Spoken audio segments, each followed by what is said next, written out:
নমস্কার বন্ধুরা, আমি সাথী। আমার কিচেনের আবারও এক নতুন রেসিপিতে আপনাদের সবাইকে স্বাগত জানাই। আজকে একেবারে ইউনিক একটি মিষ্টি রেসিপি আপনাদের সঙ্গে শেয়ার করব, তাই ভিডিওটি কোথাও স্কিপ না করে শেষ পর্যন্ত দেখে নেওয়ার অনুরোধ থাকলো। আজ বানাবো আমের সন্দেশ। কাঁচা আমের এই লোভনীয় সন্দেশ কী করে তৈরি করেছি আসুন রেসিপিটি দেখে নিন। কাঁচা আমের সন্দেশ বানাতে প্রথমেই লাগবে কাঁচা আম। আর কাঁচা আমের মুখের কাছের অংশটা একটু বেশি করে কেটে নিতে হবে। তারপরে খোসাটাকে খুব ভালো করে ছাড়িয়ে আঁঠি বাদে বাদবাকি যে অংশগুলো থাকবে সেইগুলোকে নিয়ে নিতে হবে। একটি আম দিয়েই বানিয়ে ফেলতে পারেন খুব সহজে পুরো পরিবারের জন্য এই রকম দারুণ স্বাদের সন্দেশ। কাঁচা আমের এই মিষ্টি একবার খেলে দেখবেন বারবার খেতে চাইবেন, স্বাদ মুখে লেগেই থাকবে। প্রথমে দেখুন আঁটি এবং খোসাটা বাদ দিয়ে আমটাকে এইরকম টুকরো করে কেটে নিয়েছি। এখন আমগুলোকে ভালো করে ধুয়ে পরিষ্কার করে নিয়ে তারপরে আমগুলোকে একটু সেদ্ধ করে নেব। এতে আমের যে টক ভাবটা অনেকটাই চলে যায় এবং আমটা খুব সুন্দর নরম হয়ে যায়। তারপরে জলটা ঝরিয়ে নিয়ে একটু ঠান্ডা করে নিয়ে মিক্সার গ্রাইন্ডারে পেস্ট করে নেব। একেবারে ক্রিমের মতন একটা টেক্সচার চলে আসবে। এইরকম স্মুথ ও ক্রিমি একটা পেস্ট তৈরি করতে হবে। আর আমের এই পেস্ট ভালো করে একটু ছাঁকনি দিয়ে ছেঁকে নেবেন, তাহলে একেবারে বেটার রেজাল্ট আসবে। খুব সুন্দর মিষ্টি তৈরি হবে। আমের গায়ে অনেক সময় আঁশ থাকে, তার জন্য এই চুলগুলো যাতে না থাকে তার জন্য এই মিশ্রণটাকে অবশ্যই ছাঁকনি দিয়ে ছেঁকে নেবেন। তারপরে দিয়ে দিলাম এই মিশ্রণটাকে কড়াইতে। গ্যাসের আঁচটা মাঝারিতে রেখে কড়াইতে মিশ্রণটাকে দিয়ে দিলাম। তারপরে স্বাদ মতো চিনি দিয়ে দিচ্ছি। যেহেতু এখানে মিষ্টি বানাবো তাই চিনির পরিমাণটা একটু বেশি থাকবে। যদি কাঁচা মিঠা আম হয় তাহলে তো খুবই ভালো হয়, তাহলে চিনিটা খুবই কম লাগবে।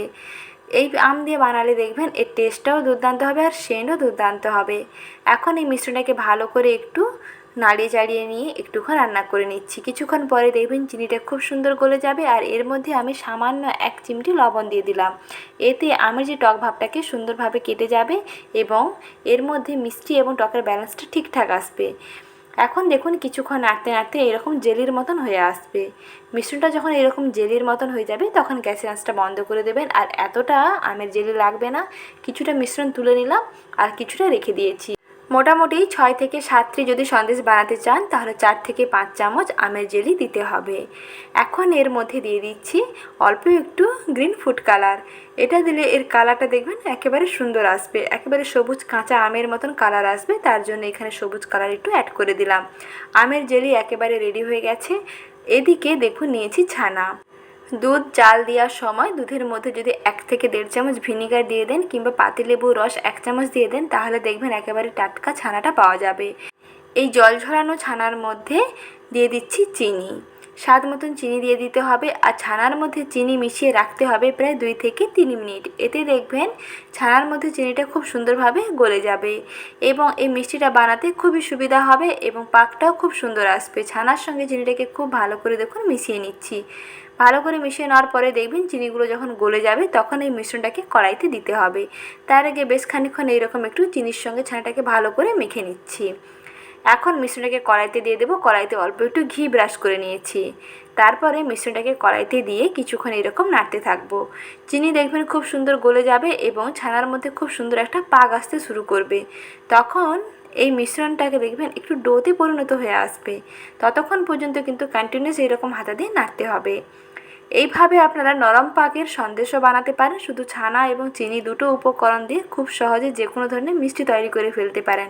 যদি নরম পাকের সন্দেশ বানাতে ইচ্ছে করে তাহলে এই রকম কিছুক্ষণ নাড়তে নাড়তে যখন এরকম ডোতে পরিণত হয়ে আসবে তখন এই মিশ্রণটাকে একটি পাত্রে নামিয়ে তারপরে যে কোনো শেপ দিয়ে মিষ্টি তৈরি করে ফেলতে পারেন। কালাকান তৈরি করতে ইচ্ছে করলেও সহজে মাত্র এরকম দুটো উপকরণ দিয়ে তৈরি করে ফেলতে পারেন। দেখুন মিশ্রণটা কড়াই থেকে সম্পূর্ণ ছেড়ে আসছে।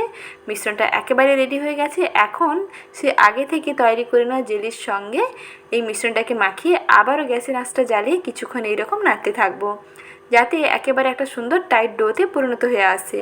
দেখুন বন্ধুরা পাকটা কত সুন্দর এসেছে, খুব সুন্দর চটচটে হয়ে গেছে। এখন গ্যাসের আঁচটা বন্ধ করে দিচ্ছি। গ্যাসের আঁচটা বন্ধ করে দেওয়ার পরে দেখবেন মিশ্রণটা আগে থেকে আরও একটু জমাট হয়ে যাবে। আর এই মিশ্রণ যত ঠান্ডা হবে তত কিন্তু জমাট হয়ে যাবে।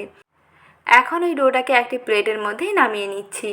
আর প্লেটে নামাবেন যখন প্লেটের মধ্যে আগে থেকে অল্প একটু ঘি ব্রাশ করে রাখবেন, তাতে ফ্লেভারটাও খুবই সুন্দর আসবে। আর যদি এখানে মনে হয় যে অল্প একটু ম্যাঙ্গো এসেন্স দেবেন তাহলে কিন্তু অবশ্যই দিতে পারেন, তাতে দেখবেন কাঁচা আমের যে ফ্লেভারটা খুব সুন্দরভাবে পাওয়া যাবে। এখন প্রায় 15 থেকে 20 মিনিট হয়ে গেছে।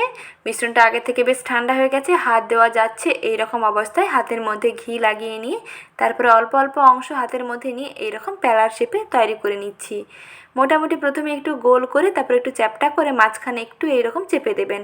এতে এই ডিজাইনটা দেখতেও সুন্দর লাগে। এইভাবে সহজে মিষ্টিগুলো তৈরি করে ফেলতে পারবেন। এক এক করে সমস্ত মিষ্টিগুলো রেডি করে নিয়েছি। এখন অল্প একটু ম্যাঙ্গো জ্যাম দিয়ে সার্ভ করে নিচ্ছি। একটু গার্নিশিং করে নিলে দেখতে ভালো লাগবে আর খেতেও দেখবেন দুর্দান্ত লাগবে। যেহেতু কাঁচা আমের সন্দেশ, তাই অল্প একটু ম্যাঙ্গো জ্যাম দিয়ে গার্নিশিং করলে দেখতে ভালো লাগে। কাঁচা আমের এই সন্দেশ আপনি যাকে খাওয়াবেন সেই আপনার প্রশংসা করতে বাধ্য হবে। তাহলে আর দেরি না করে ঝটপট তৈরি করে ফেলুন। আর এই রকম সহজ সহজ রেসিপিগুলো পেতে চ্যানেলটিকে প্লিজ সাবস্ক্রাইব করে রাখবেন, সঙ্গে লাইক করার অনুরোধ থাকলো। ভালো থাকবেন।